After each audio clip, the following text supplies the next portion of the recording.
You're watching Backstreet Gossip, news talk, current events, and political commentary with your host, Ron Ludders. Now, let's return to the show. Welcome back. We're glad to have you. Stick around for you're going to get some really big surprises out of this young lady.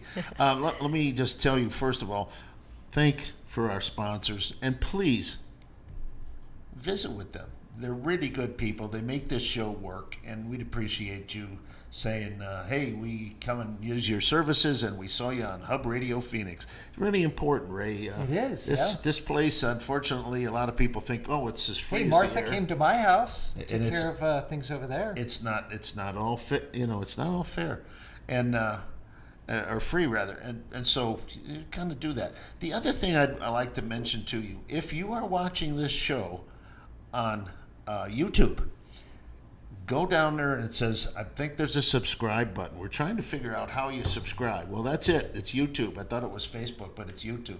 And by the way, it's a good thing today because Facebook yeah, is not doing so good. Facebook was out for the count for about 8 hours today, and those of you need to know that we're on other venues too.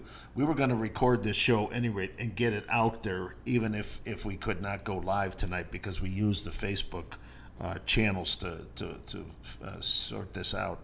But we're on a lot of other. We're on Wimkin. We're on Rumble, and what's the other one, Neil? The Digital Warriors. Convo Couch picks up a lot of our programming. And Josh Bernstein on Censored.com. Especially Josh, a lot, And when you see the numbers on Facebook, you're going to say, oh, that's not a popular show. No, it is. We've when we had, do you remember when we had, you're not going to believe this because you know Eddie Farnsworth. I do know Eddie. When we had Eddie, we called him the rock star. When we had him on, we had like 160,000 views on Oh my him. gosh. It was amazing. And when we were going on to Wimkin, geez, in about 2.5-3 months, we had 4 million hits. And so, the election stuff? Mostly election. A lot of people really were tuning in. And we're going to talk about that the next hour, so I want you all to stick around there. But Kathleen has a little, I guess, I'm going to let you say it. I don't know, do you have a drum beat? Or Sure, if you've got a drum roll, go ahead. You're not supposed to do that. There's a sign that says don't pound on the table. Well, that's just for you. Okay, thank you. I appreciate that. Yes, I've decided to run for Congress All right. in the Congressional District 2. It's an open seat, so Ann Kirkpatrick currently holds it, and she's announced she's not running again. This is the east side of Tucson and Cochise County currently. Your redistricting map is yet to be predetermined. And that counts Wilcox, right? Benson. Wilcox, Benson, Sierra Vista, Douglas, Tombstone, all the fun places and in Arizona. let me tell you, all the way down to Douglas. currently Ann Yeah. Kirkpatrick is a Democrat. She is. started out as a Blue Dog Democrat. I think in the last few years she's given that title up and became a full-pledged liberal Democrat or leftist Democrat. But your chances are very, very good here because the east side of Tucson is very Republican. A lot of people don't know that. It is. Cochise County, very Republican. Very Republican. So you're in a lot of district where ranching, you can right? change. Yes. Now, of course, you got to get through the primary. Yes, I have three. Currently, I have three opponents, and I'll let them promote themselves. Yes, we're not going to mention their names. We're not going to mention their names, but I will say I'm the only woman that's running currently in the primary, and this is a district that Gabby Giffords has served in, that Martha McSally served in, and Ann Kirkpatrick, and I really love the makeup of this district. There are Democrats in Tucson, in case anyone needs to know, but I believe that Well, we know a little bit about Raul Grijalva. he's the other side of Yes, thank God he's the other side of town, and he's kind of a crazy lib. But the good news is right now, and I think this is good for anybody who's running, what's happening in this country, I don't care who you are. You cannot, no one's out there bragging that this president's doing a great job. No, he's not, and everyone knows he's not. And if you're in Arizona, you have a lot of evidence for what's not working.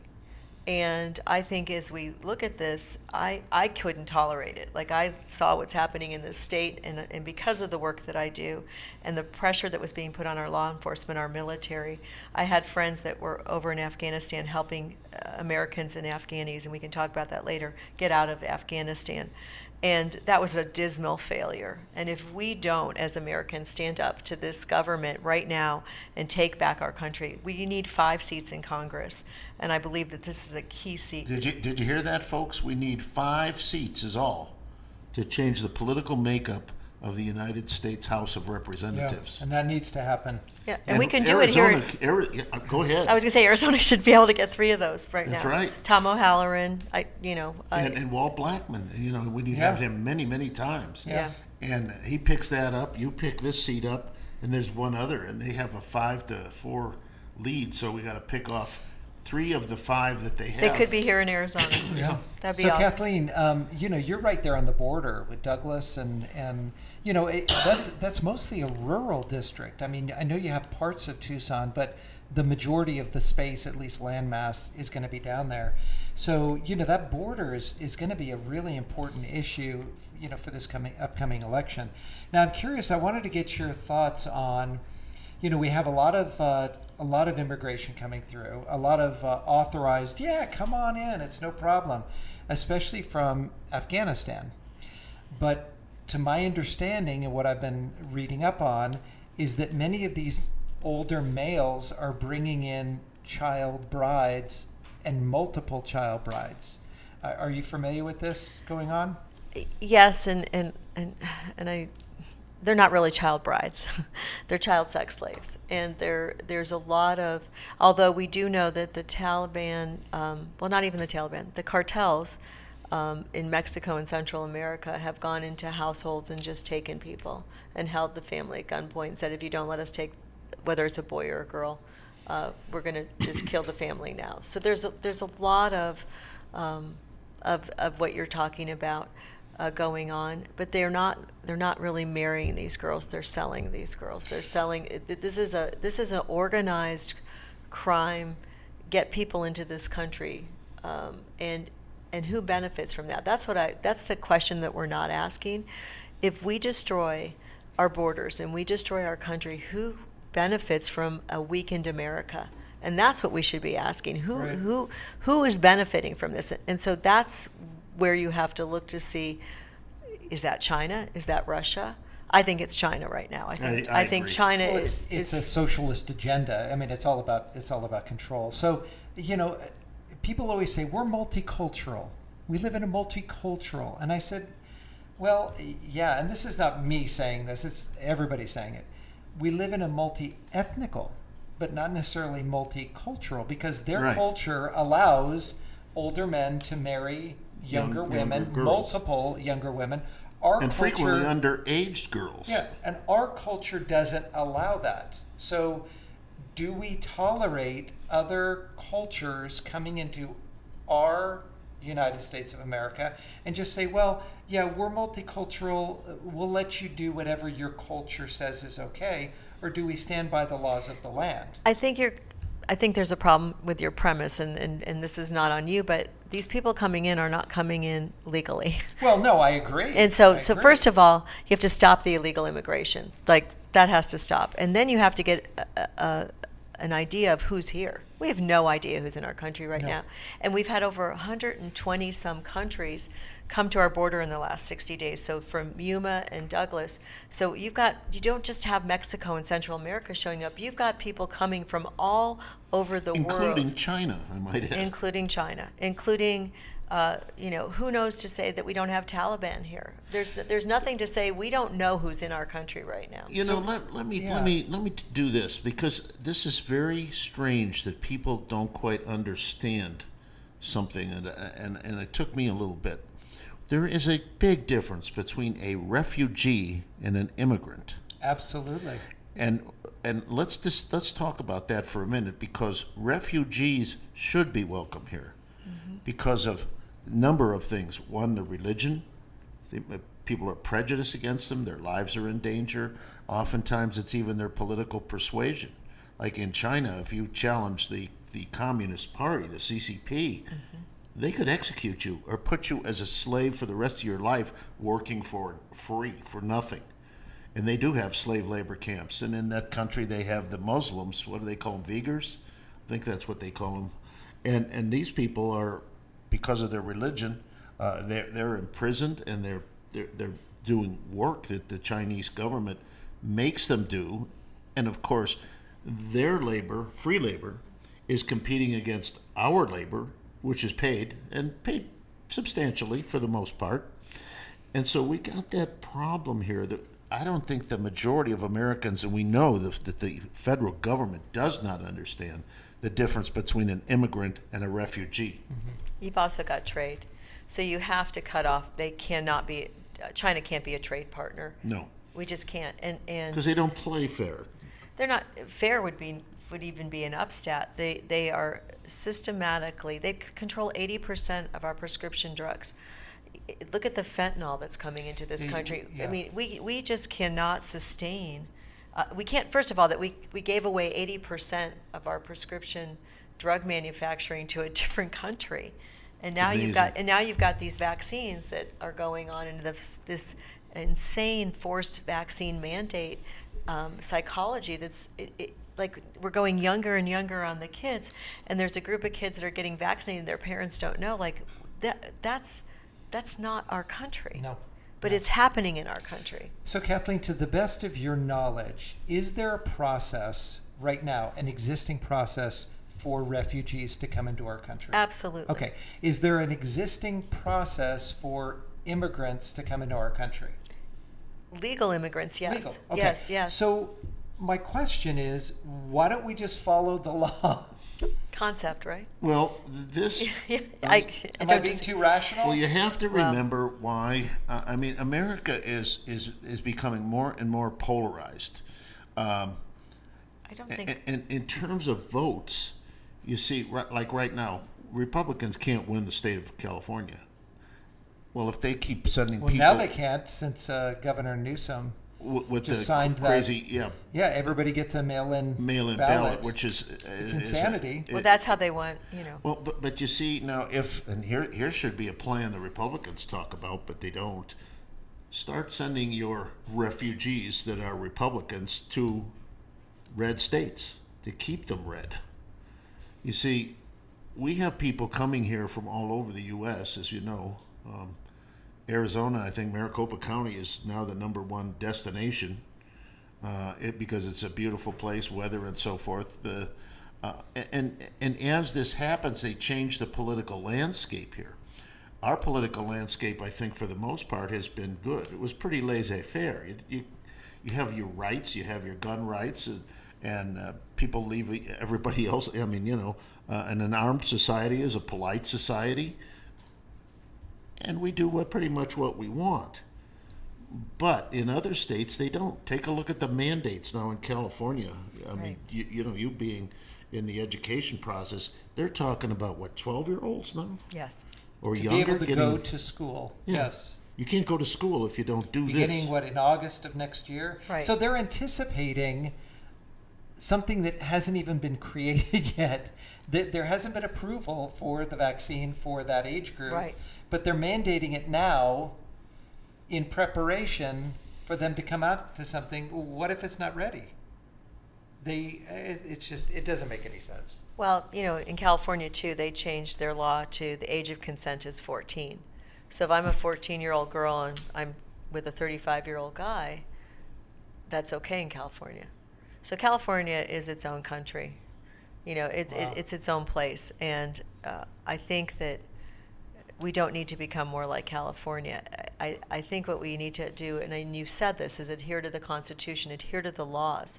But you have an administration that is telling its Border Patrol, don't stop these. Just let them in, welcome them in. All right, so where does the separation come in? And I don't want to go down a rabbit hole on this, but where does the federal government, if they do not protect the borders, which is their number one job, shouldn't the state of Arizona come in and say, if you don't protect our borders, we are going to protect And our I'd borders? like to see that happen, and should. Yeah. You've got different, so federal people are for immigration. That's their job. That's their job is the border.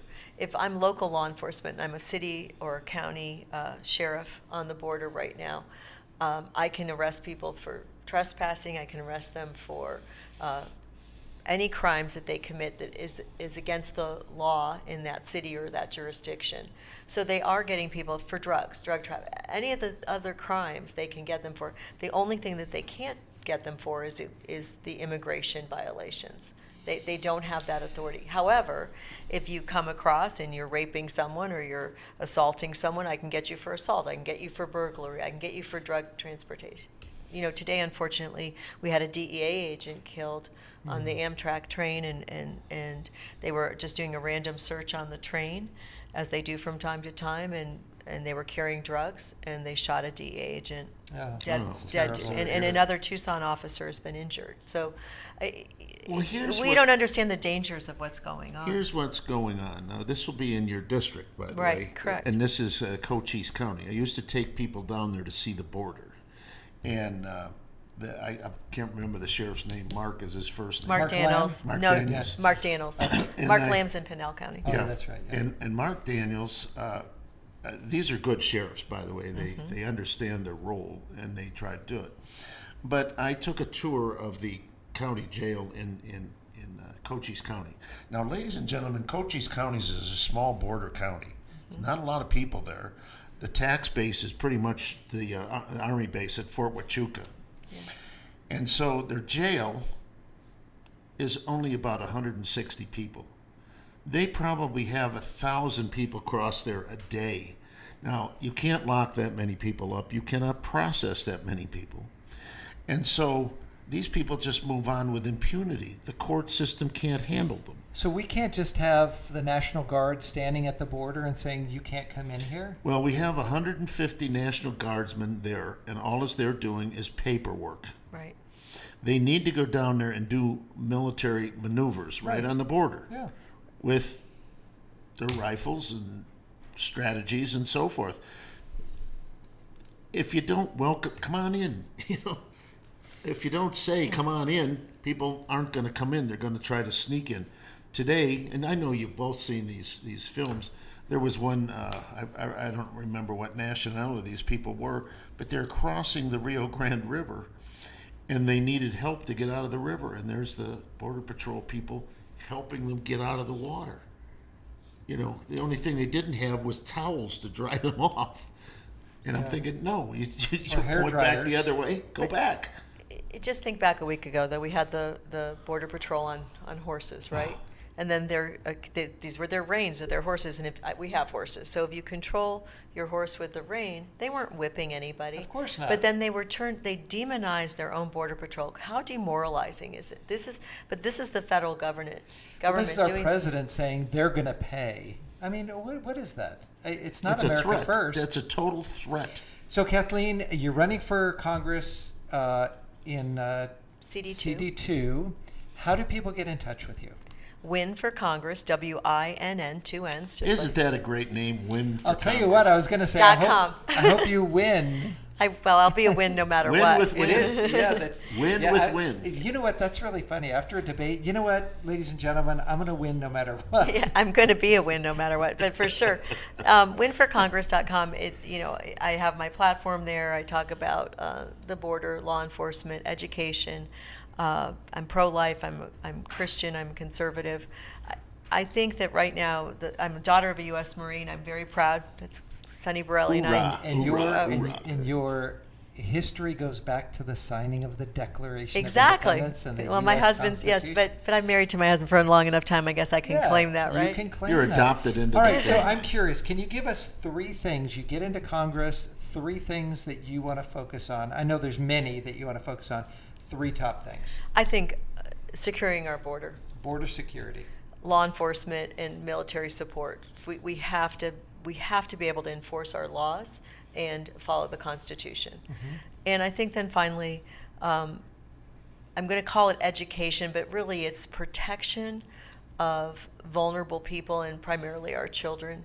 How about the welfare of our youth? That's fine. That's a big enough umbrella. I think that right now we have to remove content that is going to our children that's inappropriate. There's so many things that are... This whole sex education thing blows me away. It really does. Well, we are hypersexualizing our kids. And it's horrible. And you know, we're born a boy or a girl, and yet we've got third graders deciding what gender they are and what They don't sex even know what gender is. and what sexuality. You know, No. you need to grow into that. Plus, so much of kids' brains don't fully form till they're 25.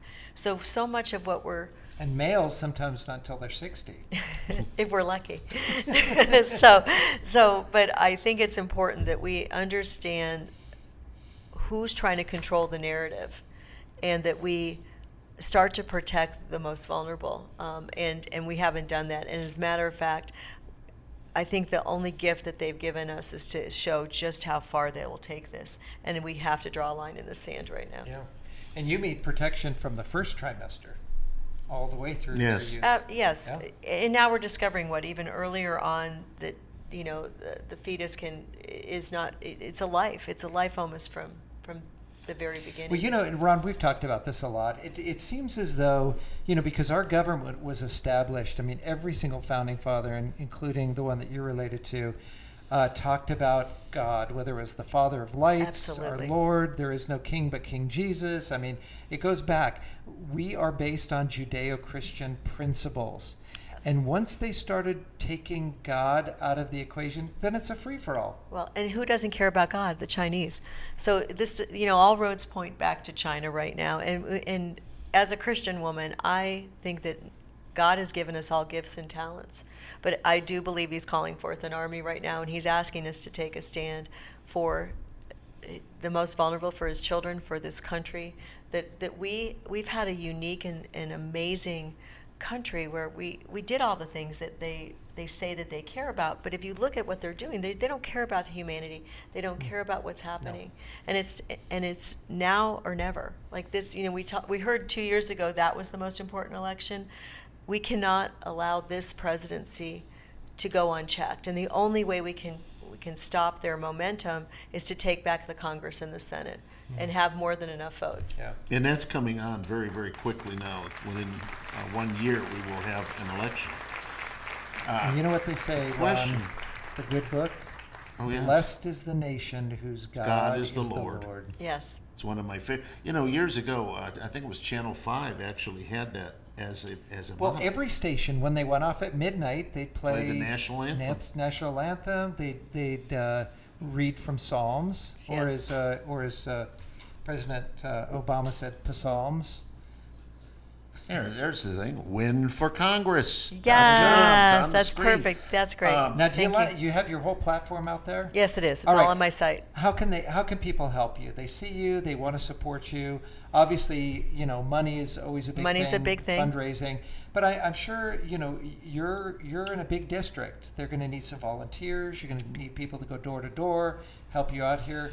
Again, Right is now it we're getting signatures, so I realize that, you know, we're up here.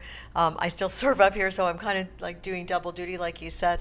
But I need signatures. I'll need signs at some point. Money. If someone wants to host a fundraiser, I can do those anywhere in the state. The money's good in Maricopa County. It spends just fine in And you Pima can County. do federal PACs then Right. too, right? Yes. Yeah. Now, one thing that's very, very interesting, and years ago I felt very strongly about, they still do.